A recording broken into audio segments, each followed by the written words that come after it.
بسم اللہ الرحمن الرحیم یا ایہا الذین آمنوا اتقوا اللہ حق تقاتہ ولا تموتن الا وانتم مسلمون وقال فی مقام آخر یا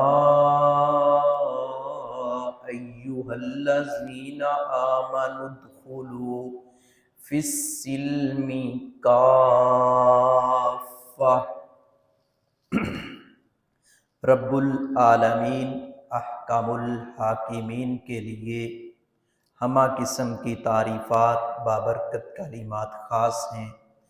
وہ ذات اعلیٰ و عرفہ جو ہر قسم کے عیوب و نقائص سے پاک، مبرہ اور منزہ ہے، اس کی جتنی بھی تعریف کی جائے کم ہے۔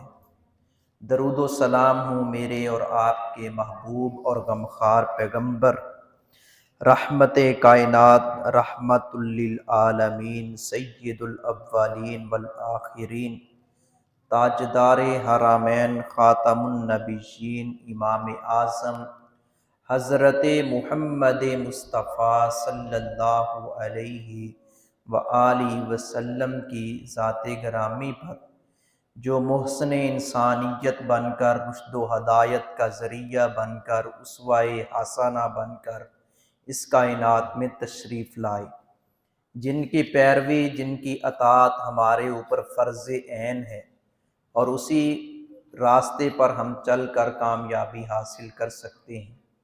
حضرات گرامی، رسول اکرم صلی اللہ علیہ وسلم کا ایک خوبصورت فرمان عالی شان، جس میں حضرت انس بن مالک رضی اللہ تعالیٰ عنہ، جو پیارے نبی کے خادم خاص تھے، وہ فرماتے ہیں کہ آپ صلی اللہ علیہ وسلم نے فرمایا،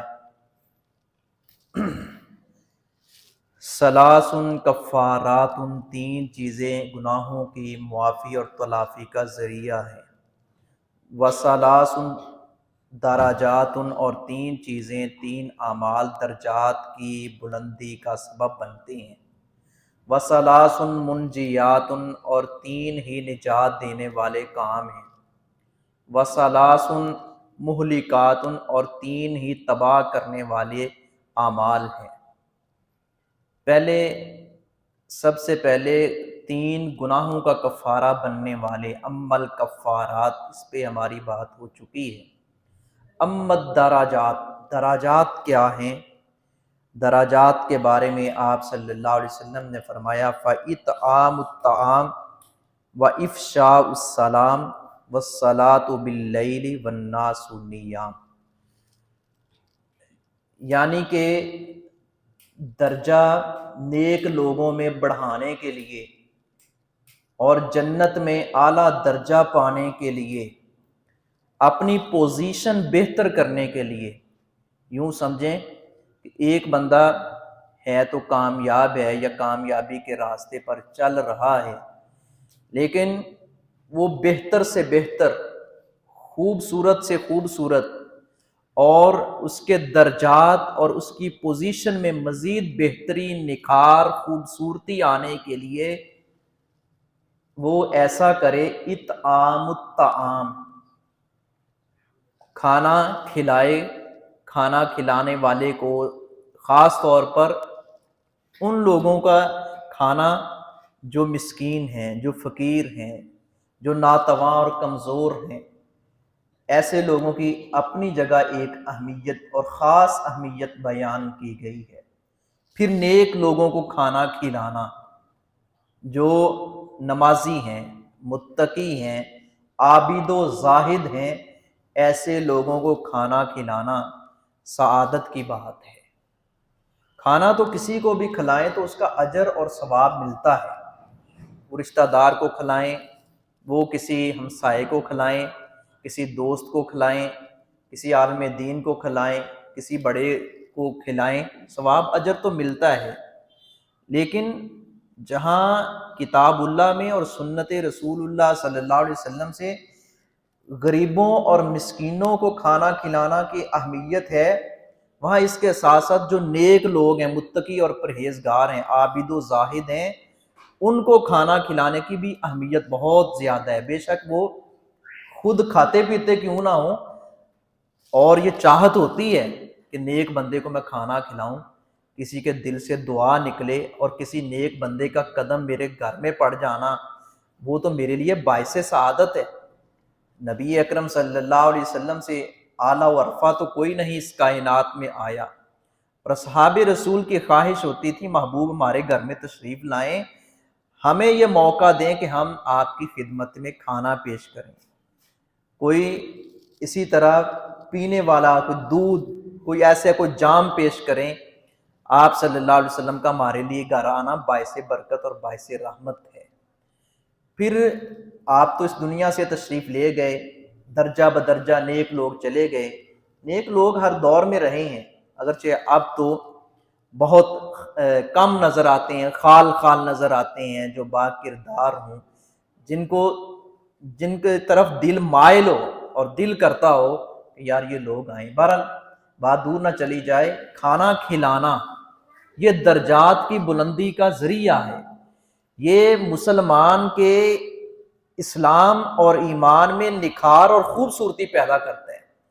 بات ہو رہی ہے، 3 چیزیں ہیں جو درجات کی بلندی کا ذریعہ بنتے ہیں، 3 ایسے خوبصورت اعمال ہیں جو انسان کی پوزیشن بہتر کرتے ہیں، اور اللہ رب العزت کی محبت اس بندے کے دل میں مزید سرایت کر جاتی ہے، وہ بندہ اللہ کا محبوب بنتا ہے جو یہ 3 کام کرتا ہے۔ اطعام الطعام، کھانا کھلائے، وافشاء السلام، سلام کو عام کرے۔ دوسرے نمبر پر کوئی جانتا ہے یا نہیں جانتا، جا رہے ہیں بازار میں، السلام علیکم ورحمۃ اللہ، یہ خوبصورت ایک طریقہ ہے، اور یہ وہ طریقہ ہے کلام اللہ میں اللہ رب العزت نے فرمایا تحیۃ من عند اللہ مبارکۃ طیبہ، یہ اللہ رب العزت کی طرف سے بابرکت تحفہ ہے جو ہم ایک دوسرے کو ملاقات کے وقت پیش کرتے ہیں، السلام علیکم۔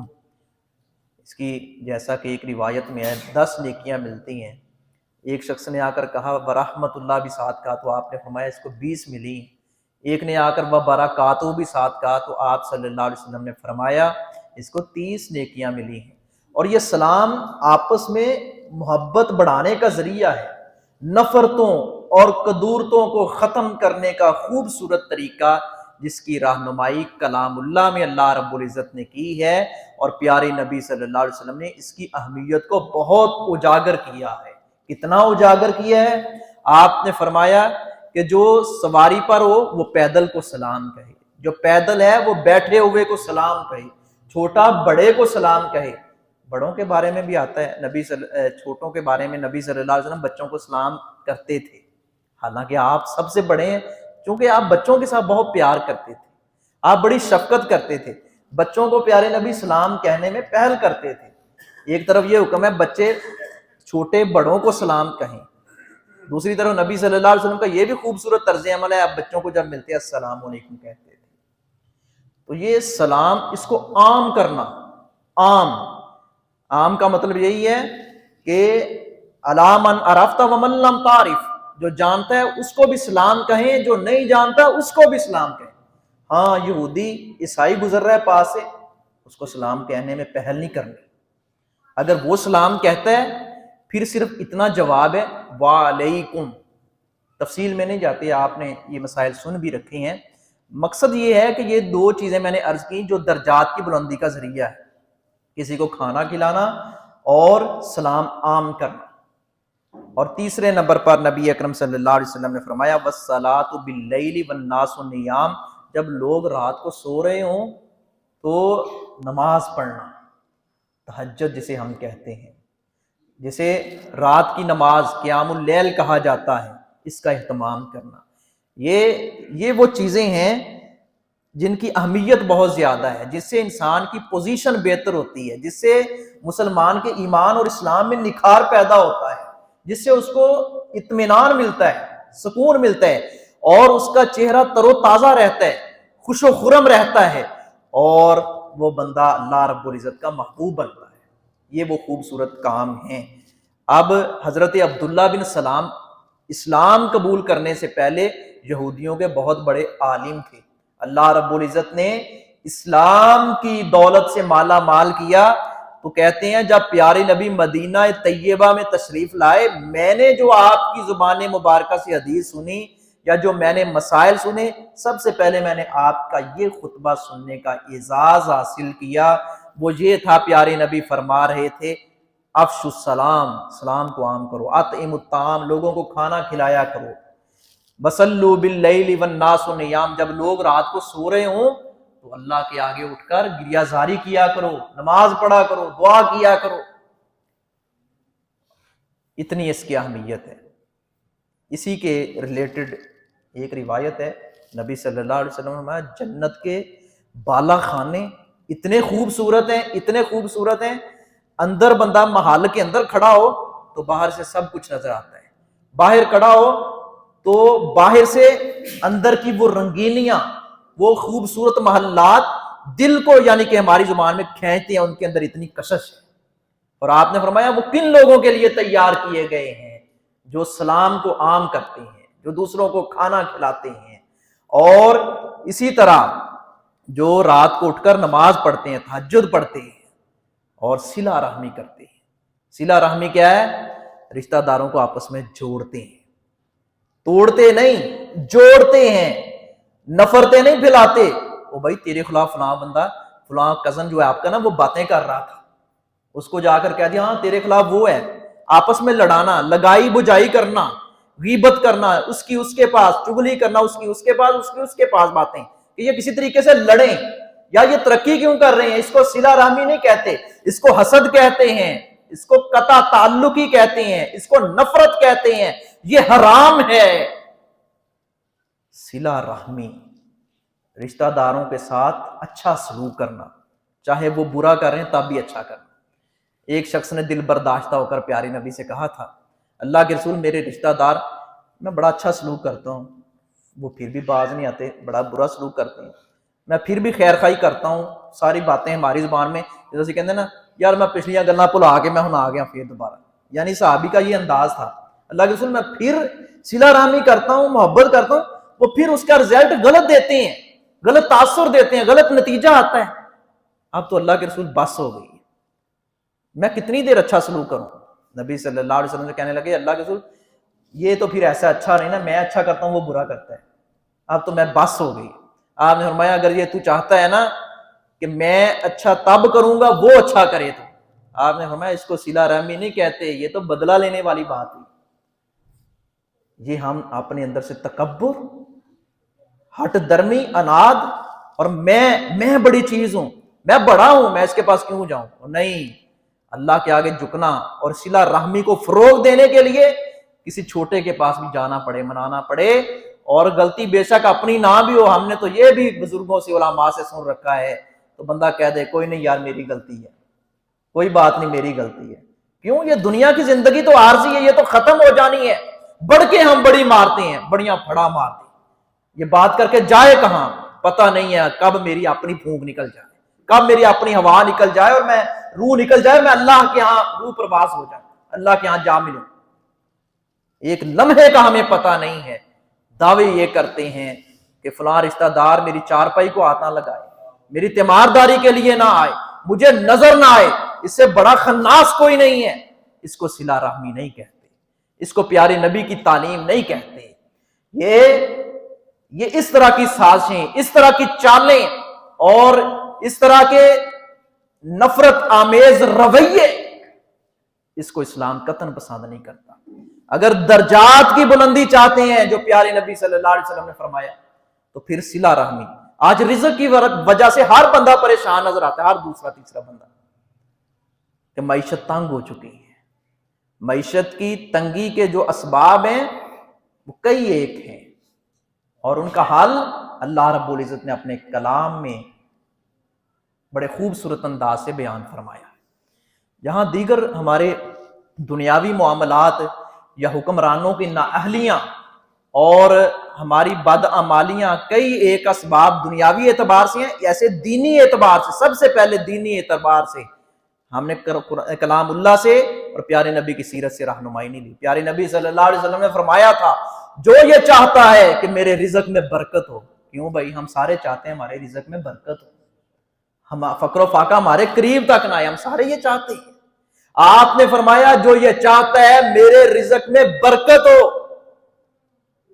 رزق میں تھوڑ نہ ہو، اور میری عمر جو ہے اس میں برکت ہو، عمر لمبی مجھے ملے، آپ نے فرمایا فَلْيَصِلْ رَحِمَ، ایک نسخہ بتا دیا، ایک خوبصورت ٹوٹکا بتا دیا، کائنات کے دانشوروں کے خوبصورت طریقے اور ٹوٹکے اپنی طرف محمد مصطفیٰ کا یہ خوبصورت دیا ہوا نسخہ اس کا مقابلہ نہیں کر سکتے۔ آپ نے فرمایا پھر ایسا کرو، اگر رزق میں برکت چاہتے ہو، عمر طویل چاہتے ہو، پھر صلہ رحمی کیا کرو، رشتہ داروں کو جوڑا کرو، رشتہ داروں کے ساتھ محبت کیا کرو، صلہ رحمی کیا کرو، یہ درجات کی بلندی کا ذریعہ ہے۔ 6 چیزیں بیان ہوئی ہیں۔ پہلی 3 آپ نے فرمایا ثلاث کفارات، 3 چیزیں گناہوں کی معافی کا ذریعہ ہیں۔ ثلاث درجات، 3 چیزیں درجے کی بلندی کا، انسان کی پوزیشن بہتر ہو۔ جیسے بچہ سکول میں پڑھتا ہے نا، جس نے 33 نمبر لیے پاس وہ بھی ہو گیا، جس نے 40 لیے اس کے ذرا اچھے ہیں، ایک 50 والا ہے، ایک 60 والا ہے، ایک 70 نمبر لے کر پاس ہو رہا ہے، ایک 80 نمبر لے رہا ہے، ایک 90 لے رہا ہے، ایک 99 لے رہا ہے، اور ایک 100/100 لے رہا ہے۔ اللہ رب العزت کے ہاں ایسے لوگوں کی قدر و قیمت زیادہ ہے۔ انبیاء کا، صلحاء کا، شہداء کا، اتقیاء کا ساتھ پانے کے لیے، محبوب کے ہاتھوں سے حوض کوثر پینے کے لیے، آپ کے پرچم تلے جمع ہونے کے لیے، اور اللہ رب العزت کے عرش کا سایہ پانے کے لیے، یہ لازم ہے کہ یہ کام، یہ نیک اعمال ہم کریں کہ سلام کو عام کریں۔ کوئی جانتا ہے نہیں جانتا اس کو سلام کہیں، کھانا کھلائیں لوگوں کو، تحفے تحائف دیا کریں، صلہ رحمی کریں، رشتہ داروں کو جوڑیں، نفرتیں نہ پھیلائیں رشتہ داروں کے درمیان، اور رات کو اٹھ کر اللہ کے حضور دعا، نماز، گریہ زاری، اللہ میں جیسا بھی ہوں بندہ تو تیرا ہوں، اللہ تو مجھے معاف کر۔ اور اسی طرح آپ نے فرمایا ثلاث منجیات، 3 اعمال ایسے ہیں جو نجات دیتے ہیں، جو کامیابی کی طرف لے کر جاتے ہیں۔ ایک ہے آپ نے فرمایا غصے اور رضامندی کی حالت میں، انسان غصے میں ہو یا نارمل حالت میں ہو، عدل و انصاف کا دامن کبھی نہ چھوڑے۔ عدل و انصاف کا، عدل و انصاف یہ ہمارے معاشرے میں سے ختم ہو چکا ہے، عدالتوں سے انصاف نہیں ملتا، جس کا جتنا لمبا ہاتھ پڑتا ہے، جس کے پاس جتنے زیادہ روپے پیسے ہیں، قانون اس کا ہے، جس کی لاٹھی اس کی بھینس۔ دور کیا جانا ہے، ہم اپنے گھروں میں اپنے بچوں کے درمیان انصاف نہیں کرتے، اور دعوے کرتے ہیں ملک میں اسلام کے نفاذ کے۔ کیا ہم اپنے بچوں کے درمیان انصاف کرتے ہیں؟ یہ روایت بھی بیان ہوئی تھی پچھلے جمعے میں، 2-3 پہلے خطبات میں، جب پیارے نبی صلی اللہ علیہ وسلم کے پاس یہ ذکر کیا گیا، اللہ کے رسول میں نے فلاں بیٹے کو یہ اتنا کچھ دیا ہے، آپ نے فرمایا اس کو بھی اتنا دیا ہے؟ نہیں، اللہ کے رسول آپ نے فرمایا میں ظلم پر گواہ نہیں بنتا۔ عدل و انصاف چاہتے تھے پیارے نبی صلی اللہ علیہ وسلم۔ حضرت عمر فاروق کا عدل کتنا مشہور ہے۔ حضرت عمر فاروق نے یہ نہیں دیکھا یہ اونچی پگڑی والا ہے، یہ اونچے منصب اور عہدے والا ہے، یہ سردار ہے، انصاف کیا ہے، اپنا ہے یا بیگانہ ہے، مسلمان ہے یا غیر مسلم ہے، انصاف کا ترازو قائم کیا ہے۔ نبی صلی اللہ علیہ وسلم نے فرمایا تھا کہ کل قیامت کے دن عدل و انصاف کرنے والے نور کے منبروں پر ہوں گے، اللہ کی دائیں طرف ہوں گے، اللہ کے دائیں ہاتھ کی طرف ہوں گے۔ عدل و انصاف جو قوم چھوڑ دیتی ہے وہ تباہ و برباد ہو جاتی ہے۔ ہماری تباہی اور بربادی کا سبب ایک یہ بھی ہے کہ عدل و انصاف سے کام نہ لینا۔ اللہ رب العزت نے یوں بھی فرمایا وَأَقْسِطُوا إِنَّ اللَّهَ يُحِبُّ الْمُقْسِطِينَ، انصاف کیا کرو، اللہ انصاف کرنے والوں سے محبت کرتا ہے۔ اللہ کی محبت سے ہم محروم کیوں؟ ہم بچوں کے درمیان انصاف نہیں کرتے، بہن بھائیوں کے درمیان انصاف نہیں کرتے، اپنی فیکٹری میں ملازموں کے ساتھ انصاف نہیں کرتے، جو ملازم چاپلوسی کر رہا ہے اس کو زیادہ نوازتے ہیں، اور جو بات کھری کرتے ہیں اس کو کہتے ہیں نہیں اس کو تو ویسے چھٹی کرا دیں۔ عدل و انصاف سے ہم کام لیں۔ نبی صلی اللہ علیہ وسلم نے فرمایا کہ غصے کی حالت میں بھی انسان جو ہے وہ، آپ صلی اللہ علیہ وسلم نے فرمایا بے شک غصے کی حالت میں ہو یا نارمل حالت میں ہو، دونوں حالتوں میں وہ عدل و انصاف سے کام لے۔ یہ نہیں کہ میری فلاں سے لگتی ہے تو میں انصاف نہ کروں۔ وَلَا يَجْرِمَنَّكُمْ شَنَآنُ قَوْمٍ عَلَىٰ أَلَّا تَعْدِلُوا اعْدِلُوا هُوَ أَقْرَبُ لِلتَّقْوَىٰ۔ اللہ رب العزت نے عدل و انصاف کا تذکرہ فرمایا کہ کسی قوم کی دشمنی تمہیں اس بات پر کہیں آمادہ و تیار نہ کرے کہ بھائی چھوڑو یہ تو میرا دشمن ہے، یہاں اس کے حق میں بات نہیں کرنی، حالانکہ بات اس کے حق میں جا رہی، فیصلہ اس کے حق میں جا رہا۔ انصاف کی بات کریں، انصاف کی، اچھا کام جس نے بھی کیا ہے اس کی عظمت کو سلام کریں، اس کو خراج تحسین پیش کریں، وہ کسی بھی فرقے سے تعلق رکھتا ہو۔ یہ نہیں کہ میرا فرقہ اونچا ہے اور میری پارٹی اونچی ہے، یہ میری پارٹی کا نہیں ہے، بے شک اس نے اچھا کام کیا، نہیں، تنگ دل نہ ہو، دل کو شادہ کریں، اچھا کام جس نے کیا اپریشیٹ کریں اس کو، اور برا کام کرنے والا چاہے سکا بیٹا کیوں نہ ہو، چاہے باپ کیوں نہ ہو، چاہے کوئی بھی ہو، اس کی حوصلہ افزائی کرنے کے بجائے حوصلہ شکنی کریں کہ بھائی آپ غلط کر رہے ہیں، میں آپ کے ساتھ نہیں، آپ انصاف والا تھا دامن تھامنے میں آپ کے ساتھ کھڑا ہو جاؤں گا، میری آپ کی کوئی لڑائی اور دشمنی نہیں ہے، میں یہ چاہتا ہوں انصاف ہو جائے، عدل ہو جائے۔ نبی صلی اللہ علیہ وسلم نے فرمایا کہ نجات دینے والی 3 چیزیں، ثلاث منجیات، غصے اور اپنا رضامندی کی حالت میں عدل کرنا، اور دوسرے نمبر پر آپ صلی اللہ علیہ وسلم نے فرمایا مالداری و غربت میں میانہ روی اختیار کرنا۔ میانہ روی کا دامن ہم نے چھوڑ دیا ہے، روپے پیسے آج جیب میں ہے نا کوئی 10-15 ہزار، بس انہوں نے 2-3 دن کھا کے مکا دو، مڑ کے کدی ادھروں منگو کدی ادھروں منگو کدی ادھروں منگو۔ تباہی کے اسباب میں سے ایک سبب یہ بھی ہے کہ ہم نے میانہ روی کا دامن چھوڑ دیا۔ اللہ رب العزت نے تو ہمیں یہ تلقین کی ہے کہ خرچ کرنا ہے اس میں بھی میانہ روی، اللہ کے راستے میں آپ نے دینا ہے، یہ نہیں کہ سارا مال چوک کے مسیتے دے دے، گھر میں کچھ بھی نہ رکھو، بچے بھوکے مرتے پھر، اس کو میانہ روی نہیں کہتے۔ آپ یہاں سے اندازہ لگا لیں کہ اللہ رب العزت نے اپنے راستے میں خرچ کرنے میں بھی میانہ روی کا حکم دیا ہے۔ اذا انفقوا لم يسرفوا ولم يقتروا وكان بين ذلك قواما، جب خرچ کرو تو بخل سے، کنجوسی سے کام بھی نہ لو اور اسراف بھی نہ کرو، بہت زیادہ بھی خرچ نہ کر دو کہ آپ کے بچے بھوکے مرتے پھریں، لوگوں کے آگے ہاتھ پھیلائیں۔ یہ میانہ روی پیارے نبی صلی اللہ علیہ وسلم میں یہ نجات دیتی، رشتہ داروں کے معاملات ہیں میانہ روی، خوشی غمی کا موقع ہے میانہ روی۔ میانہ روی کسے کہتے ہیں؟ وہ راستہ جو پیارے نبی نے اختیار کیا ہے وہ راستہ ہم اختیار کر لیں، سیدھی بات ہے، یہ میانہ روی ہے۔ خوشی میں بھی شریعت کا دائرہ کار اس سے باہر نہیں نکلنا، غمی میں بھی شریعت کی حدود کو پامال نہیں کرنا، اس کو میانہ روی کہتے ہیں۔ معاملات میں میانہ روی، کھانے پینے میں میانہ روی۔ اور تیسرے نمبر پر آپ صلی اللہ علیہ وسلم نے فرمایا کہ آپ لوگوں کے سامنے ہوں یا لوگوں کی نظروں سے اوجھل ہوں، اللہ رب العزت سے ڈرتے رہنا۔ مگر ہوتا کیا ہے، کیمرے کی آنکھ دیکھ رہی ہے تو ہم بڑے اچھے طریقے سے کام کر رہے ہیں اور ایسی ویسی کوئی حرکت بھی نہیں کرتے، بھی سیریس ہو کے کھڑے ہوتے ہیں کہ کیمرہ لگاؤ۔ وہ اللہ جو علیم بذات الصدور ہے، وہ اللہ رب العزت جو سمیع ہے، خوب سننے والا ہے، علیم خوب جاننے والا ہے، بصیر خوب دیکھنے والا ہے، سمیع سننے والا ہے، ساری صفات کا مالک وہ ہے، جہاں بھی چھپ جائیں اس سے نہیں چھپ سکتے۔ غالباً وہ کسی بزرگ کا واقعہ ہے، ایسے 2 لوگ تھے، ان کو کہا، ایک کو کہا مرغی تم بھی ذبح کر کے لاؤ، تم بھی ذبح کر کے لاؤ، اور وہاں ذبح کرو جہاں کوئی بھی نہیں دیکھ رہا۔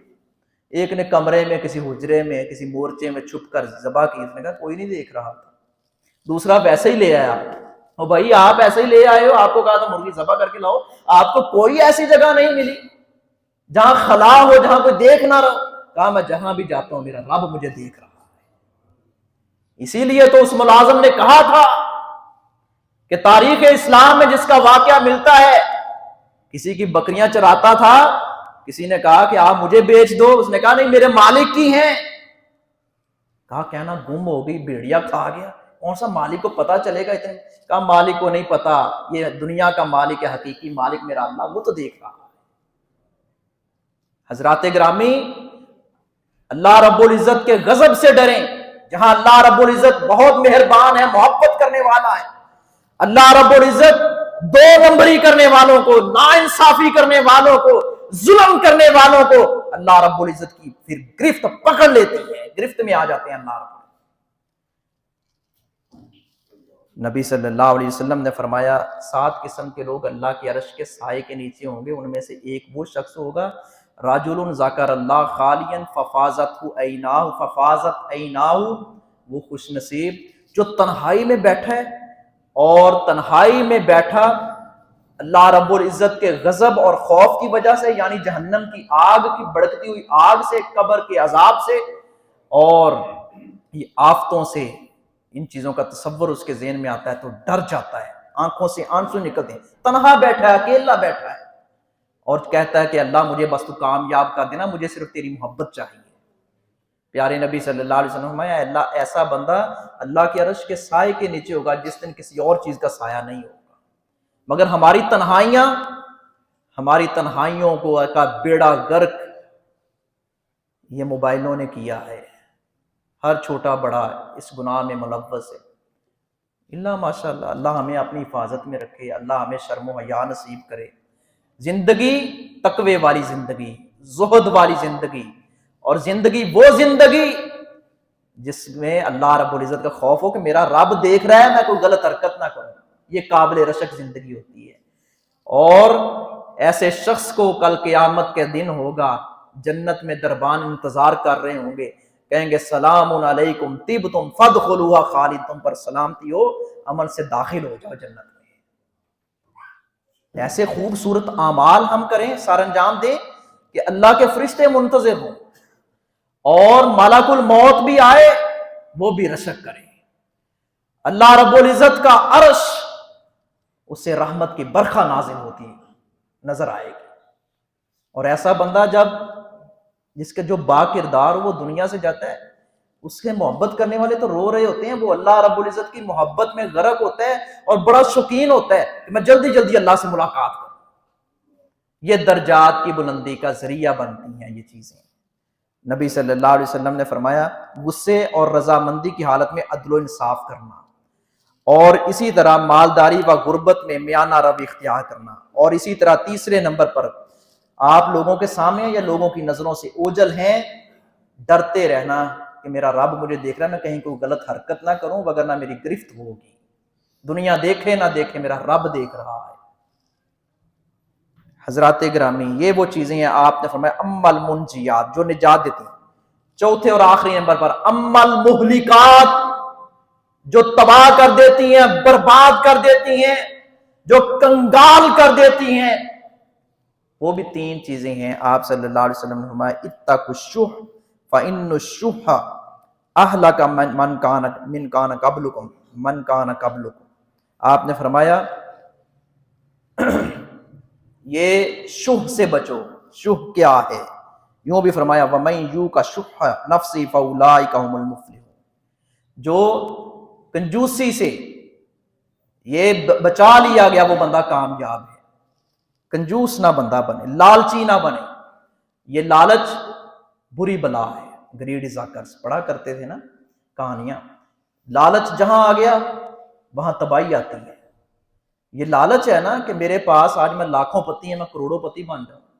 یہ لالچ ایسا ہے، یہ لالچ ختم ہونے کا نام نہیں لیتا. پیارے نبی صلی اللہ علیہ وسلم نے فرمایا اس کو پیٹ کو بھرے گی تو قبر کی مٹی بھرے گی. اتقوا الشح، لالچ سے بچو. فإن الشح اہلک من کان قبلکم، تم سے پہلے لوگوں کو لالچ نے تباہ کیا تھا. اور یہ لالچ ایسا لالچ دولت کا، جو صلہ رحمی کا خاتمہ کرتا ہے، پرواہ نہیں کرنے دیتا کہ یہ رشتہ دار ہے، یہ باپ ہے، یہ بھائی ہے، یہ بیٹا ہے، یہ چچا کا بیٹا ہے، یہ کزن ہے، یہ ماموں ہے، یہ چچا ہے۔ وہ کہتا ہے نہیں، لالچ میں آتا ہے تو وہ سکے چچا کا بھی دشمن بن جاتا ہے، سکے ماموں کا دشمن بن جاتا ہے، اس کی جان پہ در پہ ہوتا ہے۔ نبی صلی اللہ علیہ وسلم نے فرمایا اس لالچ سے بچو، یہ وہ لالچ ہے جو تباہ کر دیتا ہے۔ آپ صلی اللہ علیہ وسلم نے فرمایا لالچ نے انسان کو کنجوسی کا حکم دیا تو انسان کنجوسی کرنے لگ جاتا ہے، اور یہ لالچ قطع رحمی کا حکم دیتا ہے تو انسان قطع رحمی کرنے لگ جاتا ہے۔ یہ لالچ انسان کو حرام چیزوں پر ابھارتا ہے تو یہ حرام چیزوں کا ارتکاب کرتا ہے اور گناہ کا ارتکاب کرتا ہے۔ لالچ سے بچو، اتقوا الشح، آپ نے فرمایا لالچ سے بچو۔ لالچ اور ایمان آپ نے فرمایا یہ اکٹھے نہیں ہو سکتے۔ اور اسی طرح دوسرے نمبر پر آپ نے فرمایا جو تباہ کرنے والی چیزیں ہیں ان میں سے ایک یہ ہے کہ نفسانی خواہشات بری ہیں اچھی ہیں تمیز نہیں کی جا رہی، بلکہ بری خواہشات کو شیطان جو ہے وہ مزین کر کے برے اعمال کو پیش کرتا ہے۔ انسان کہتا ہے کہ نہیں جی میری یہ خواہش ہے کہ میں شادی ہو رہی ہے بیٹے کی، میں فلاں کام بھی کروں گا، فلاں کام بھی کروں گا، وہ کنجر نچوانے پر لاکھوں روپے لگا دیتا ہے، یہ نہیں سوچتا میرا رب مجھ پر ناراض ہو رہا ہے۔ اپنی خواہشات کو ارائیت من اتخذ الہہ، اللہ رب العزت نے فرمایا الہہ ہواہ، کیا اس شخص کو نہیں دیکھا جس کی خواہش اس کا معبود بن گئی، اس کو اپنی خواہش کو پوج رہا ہے، خواہشات کی پیروی۔ پیارے نبی صلی اللہ علیہ وسلم نے فرمایا تھا لا یؤمن احدکم حتی اکون ہواہ تبعا لما جئت بہ، تم اتنی دیر تک مومن نہیں ہو سکتے جب تک اپنی خواہشات کو میں محمد صلی اللہ علیہ وسلم کے تابع نہیں کر دیتے، یعنی ہمارے جو خواہش ہو وہ پیارے نبی صلی اللہ علیہ وسلم کی چاہت کے مطابق ہو۔ ہم پیارے نبی صلی اللہ علیہ وسلم کے ماننے والے ہیں، ہم آپ کے امتی ہیں، جس چاہت اور خواہش کو پیارے نبی ہمارے محبوب پسند کریں اس کو اپنائیں جو جائز خواہش ہے، ناجائز خواہشات کو چھوڑیں۔ یہ خواہشات کو اللہ رب العزت نے فرمایا تم نے معبود بنا رکھا ہے۔ اور تیسرے نمبر پر خود پسندی، کہ جو میرے ذہن میں آ گیا اس سے بہتر کسی کی اور رائے ہے ہی نہیں، جو میں نے لباس پہنا ہے اس سے اچھا لباس کسی کے پاس نہیں ہے، یہ تکبر، یہ خود پسندی۔ سیدنا علی المرتضی رضی اللہ تعالیٰ عنہ نے فرمایا تھا کہ خود پسندی عقلوں کے لیے آفت ہے، آفت، یعنی عقل کا بیڑا غرق کر دیتی ہے، بندے کو بدحواس بنا دیتی ہے۔ حضرت لقمان حکیم نے اپنے بیٹے کو یہی نصیحت کی تھی، بیٹا خود پسندی اللہ رب العزت کو اچھی نہیں لگتی، خود پسند اللہ رب العزت کی نظروں سے گر جاتا ہے، اس لیے خود پسندی کو ترک کریں۔ سورۃ الکہف میں اللہ رب العزت نے ایک واقعہ بیان کیا ہے دو بھائیوں کا، ایک کے پاس مال زیادہ تھا، دو باغ تھے، اور وہ خوبصورت باغ ارد گرد چاروں طرف کھجوروں کے درختوں کی بڑی خوبصورت باڑ تھی۔ اب وہ اپنے مال پر اتنا خوش تھا، میرے جتنا مال کسی کے پاس نہیں ہے، میری جیسی شخصیت کوئی نہیں ہے، یہ جو ساتھ والا میرا بھائی ہے اس کی کیا کوئی اہمیت نہیں، کوئی ویلیو نہیں، انا اکثر مالا و اعز نفرا، میرے پاس مال بھی زیادہ ہے اور میرے پاس بھاری نفری ہے، تباہ ہو گیا، برباد ہو گیا۔ حضرات گرامی، ہم رسول اکرم صلی اللہ علیہ وسلم کے امتی ہیں، آپ کا امتی ہونے کی حیثیت سے ہمارا یہ فرض بنتا ہے جو پیارے نبی صلی اللہ علیہ وسلم نے ہماری زندگی کو خوبصورت بنانے کے لیے، اور اس میں ہمارا ہی فائدہ ہے، اور زندگی کو چار چاند لگانے کے لیے، اللہ رب العزت کی محبت کے حصول کے لیے، کل قیامت کے دن اللہ رب العزت کے عرش کا سایہ پانے کے لیے، اور نیک لوگوں کا، صلحاء کا، انبیاء کا، شہداء کا، اتقیاء کا ساتھ پانے کے لیے محبوب کی سیرت پر عمل کریں، اسی میں خیر ہے۔ وما علیہ